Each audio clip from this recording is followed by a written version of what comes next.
Good afternoon, viewers. Welcome to the third episode of our video series. In the first two episodes, we gave you an indication of what Rebuilding Nigeria initiative is about. We pointed out the difficulties on the way of a successful Nigeria. And we pointed out that the restructuring is necessary and very essential. And to restructure, the Constitution must be changed to guarantee the freedom of the people and release their energies for production. We also, in the second episode, we discussed the topic that is most on everybody's lip today, that is the issue of leadership, whether leadership can be zoned. We looked at Nigeria in a holistic way, i.e., that Nigeria must drive towards one nation, not through sections. We are not electing a northern leader or a southern leader or a midwestern leader. We also contrasted and drew attention to the fact that leaders have come from the various parts of Nigeria. And we pointed out that the tendency has been that they gravitate towards their section when it comes to national interest, and that this does not promote anything good. We said that it brought us to where we are today, a quagmire, to corruption, nepotism, now insecurity to boot. If we continue in this way, in the same constitution, we are going to end up the same way down the road. In other words, there is no right way to do a wrong thing. Now, in the last episode, in discussing the issue of zoning, we primed you that you should consider what is in national interest. We reminded you that even from all times, leaders emerge who have the ability, some to even conquer the world. And one of such is Alexander the Great. There are many others. There are also leaders in different professions. We pointed out that there are political leaders such as Lee Kuan Yew, which everybody refers to, serve these people.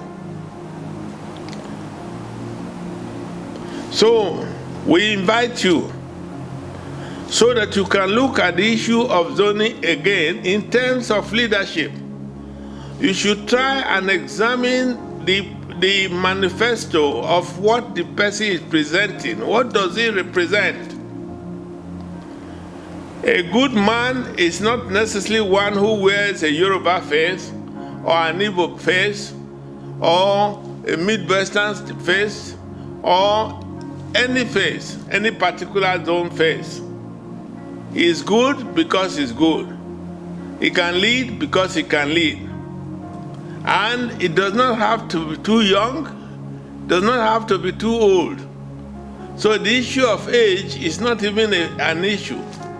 The question is, what do you get?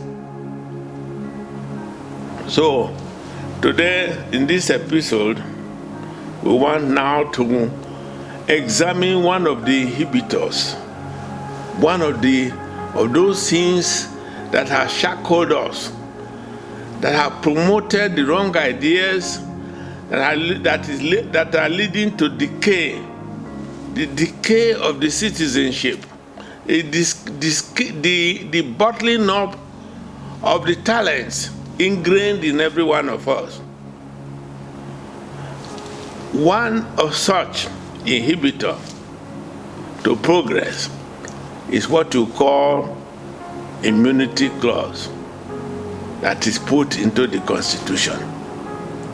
There is no doubt that the framers of the Constitution wanted to create safety from disturbance of all sorts of any type for those who will govern us, because they know our tendency to waste people's time.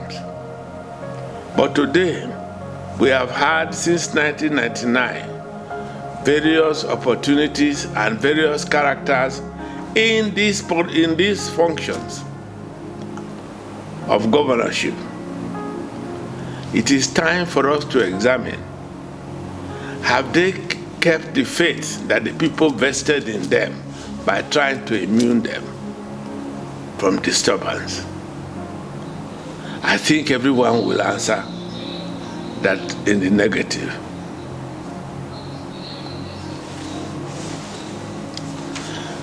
They have not.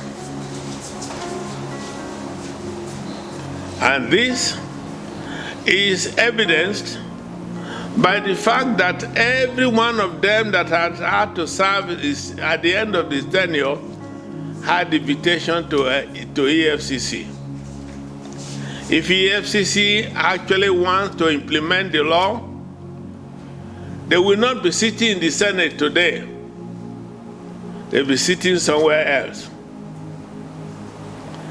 So, two things have arisen. Do you want to keep that clause and continue perpetuating the mismanagement of the state's wealth to your detriment, to the detriment of your children, to the denials that have made our children and daughters to go out into the streets of Italy prostituting, that have driven our young men out of hopelessness, lack of job. They have been driven into practices that are nefarious. They have been driven out of self-loathing into drugs to try and balm their pains. So I think that in this rebuilding of Nigeria, it is our belief in the initiative, in the Rebuilding Nigeria initiative. It is our belief that we should not encourage ourselves to be bad. We should encourage ourselves to be good. Therefore, we should deny ourselves any opportunity that will make us not be the best of who we are supposed to be. The immunity clause has been roundly abused, totally misused. They have only used it to swell their wallet, to the detriment of the citizens. So, what I'm inviting those of us who want to rebuild Nigeria is to examine thoroughly anything that does not stand in the way of uplifting everybody. There is no gain. You gain nothing if a particular person is happy and another is sad. With the situation you want, it's a situation that brings joy and happiness to everybody. We all feel hunger. We all get satisfied, but we don't eat the same quantity. We don't eat the same thing. So this is why we talk about opportunities that are evenly spread. But now we have opportunities for some to grow and become better, and for the most to degrade themselves. This is not right. So my invitation to you in this episode of our video is thoroughly to examine the issue of immunity. It's not out of hatred for a particular person or persons.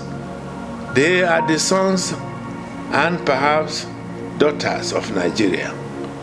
But if you have sons that are misbehaving because of an opportunity, the best thing you always do is deny them that opportunity for the benefit of themselves and for the benefit of the whole. So now we must look at the immunity clause and expunge it for the benefit of everybody. If somebody has done something that is not worthy and is unlawful, let him face the law. The law is no respecter of man. What is due anybody, let him take it as of right. But we should not make what is wrong a right. And that is what immunity clause has done. In the next episode, I will also be establishing for you the basis on which the Rebuilding Nigeria initiative is established. Until then, have a good day.